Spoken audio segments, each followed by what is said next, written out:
Welcome to Ball and Ballers. I'm Z. Welcome to my show once again. And today, we're going to discuss a couple of things and run over a few things. First thing being the Man United Chelsea game. We did get a result in the end, 2-1, as you can see on the screen. But I'm going to discuss that. Then I'm going to go into a bit about Baleba and a bit about Mainoo. Anyway, before I get on to Baleba Mainoo, let's discuss this game. So we won 2-1. It was a game that we really needed to win. We desperately needed to win, and we finally got that win. We finally got the 3 points, and hopefully we can beat Brentford next week to make it 2-2.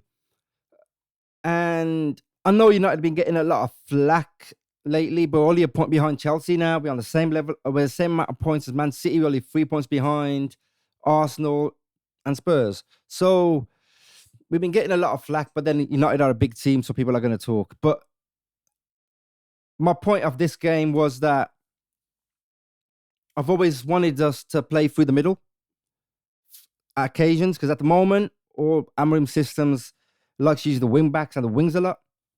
And we've been struggling to get the ball into the box in crosses. But Bayern Diaz, goal kick, straight up to Sesko, who flicked it on, straight through the middle onto Mbeumo, who ran through, and Sanchez pulled him down outside the box. Deservedly so, he got a red. And we actually played through the middle, and we actually got a goal. Well, not a goal, but we actually got a chance on goal, which resulted in a Chelsea goalkeeper getting sent off. We also got the Bruno Fernandes 100th goal in 200 games. We also had Casemiro on the score sheet, but we gave them, after Casemiro got sent off, we gave them a chance to get back at us, and from a set piece, Chalobah scored. And it's that set piece that we're really, really struggling with at the moment. We struggle with that a lot. But I'm going to talk about De Ligt. Now, for me, he was our best player on the pitch. He was in their half, at the edge of their box, in their box, in our box, at the edge of our box, clearing balls away as well. There's a few clearances that he desperately needed to get away, and he did. I thought he was the best player on that pitch. He gave it his all. I think Mbeumo had a pretty okay game. Even as far as Bruno Fernandes had a pretty much all right game. And then we eventually got the breakthrough when they had 10 men on the 14th minute, when the ball came across to Bruno, and he got it in and he scored. At the same time, Casemiro then doubled our lead on the 37th minute with a header that came across to him, and he headed it into the back of the net to make it 2-0. And at that point, we thought we were going to get a bit more. I thought we were going to get about 3 to 4 goals. In the end, Casemiro got sent off for receiving a second yellow card just before half-time to even up the numbers on the pitch, to make it 10v10. And that's where we kind of backed off a bit in the second half. But I did see a lot of things that I did like in this game. I saw a good performance from Sesko. I thought he was doing well up until that point. But then we had to make the change for Ugarte in the second half, which was the right change, because we just lost a defensive midfielder. So replace him with another defensive midfielder and sacrifice a striker, which is the right thing to do. And I thought Bruno had a good game as well. Bruno stood up, did what he had to do at the right time, and he got it into the back of net, and it was a crucial victory that we really needed. But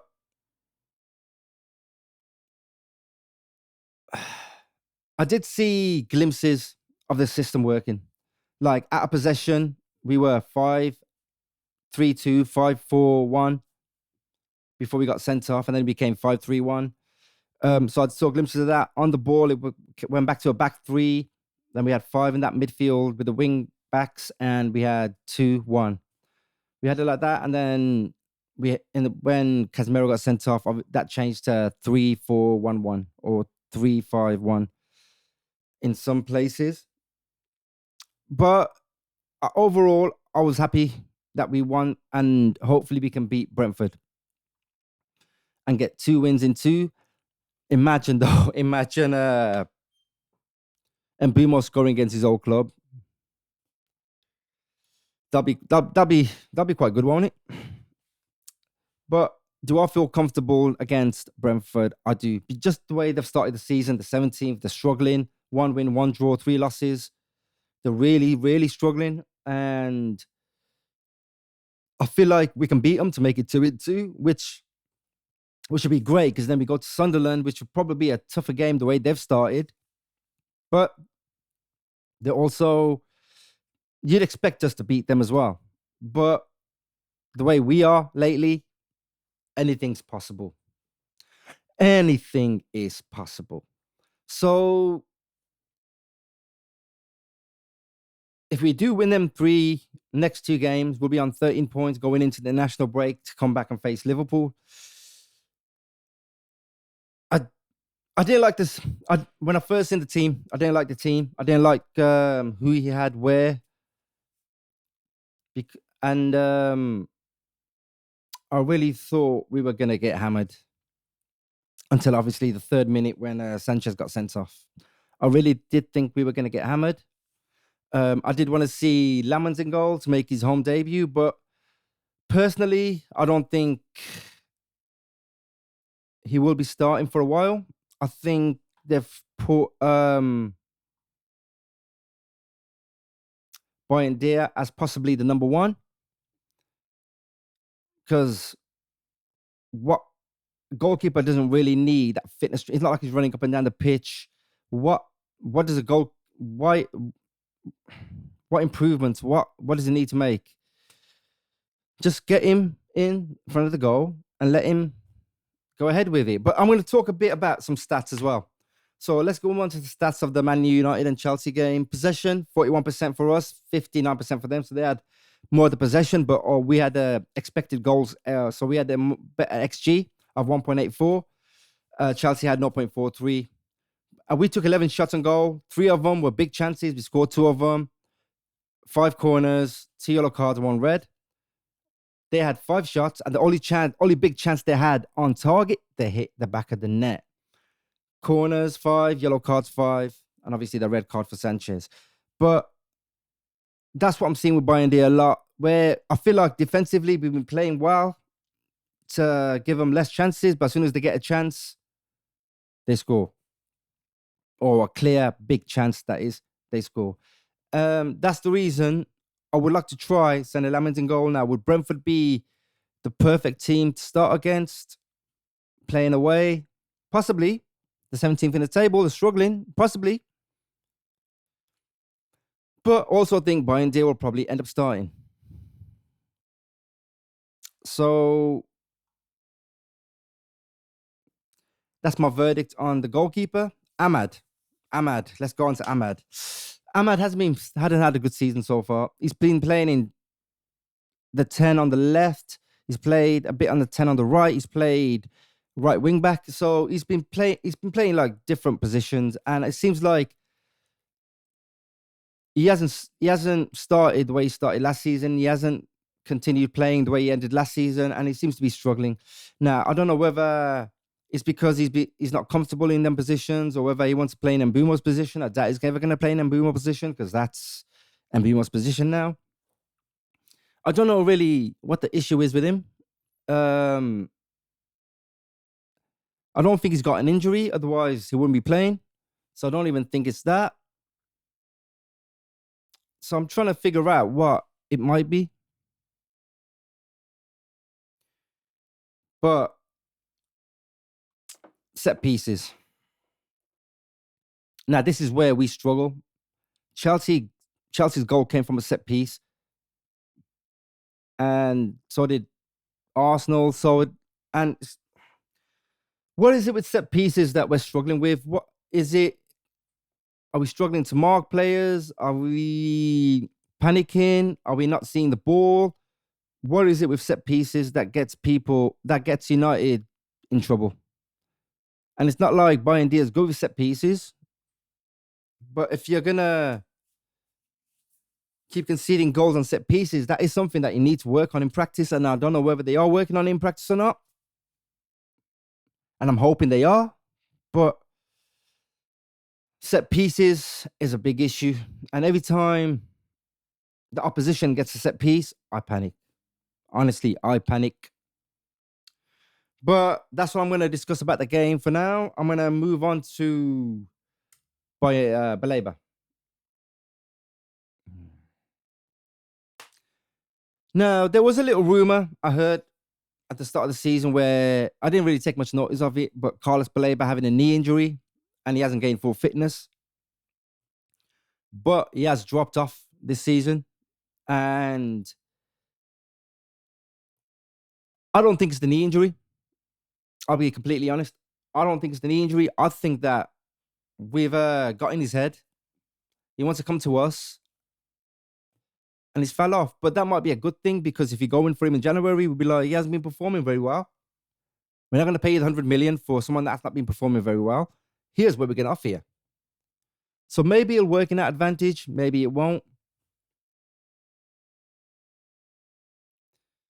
But he was substituted. He hasn't completed the whole 90 minutes yet. He was substituted at half-time against Tottenham.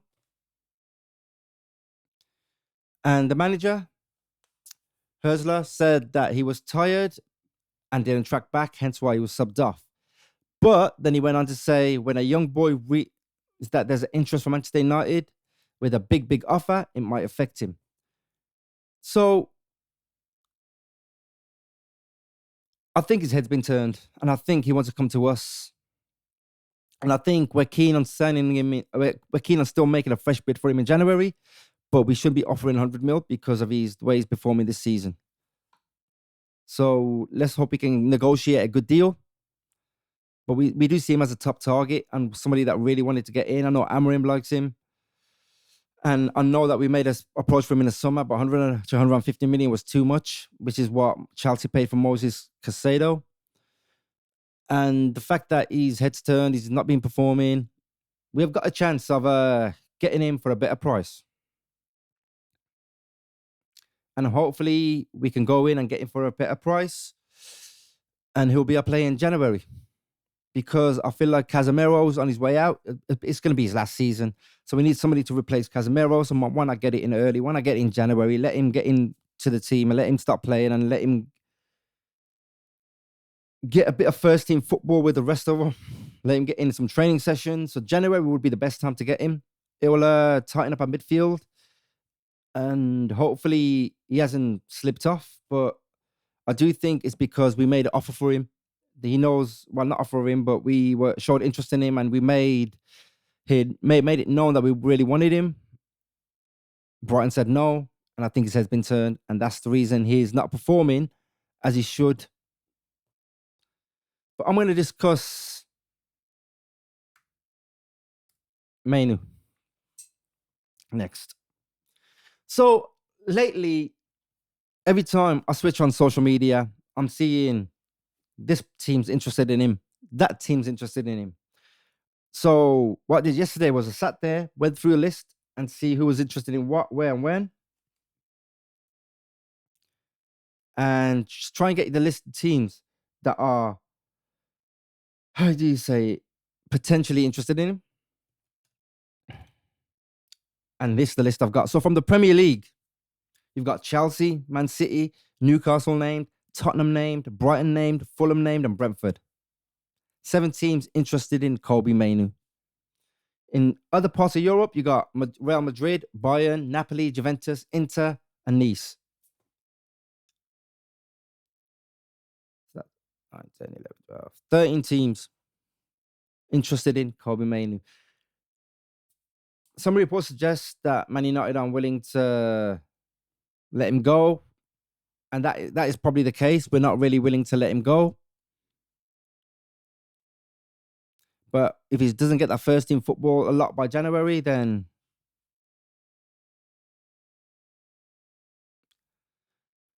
we're going to have to see who comes in for him in January.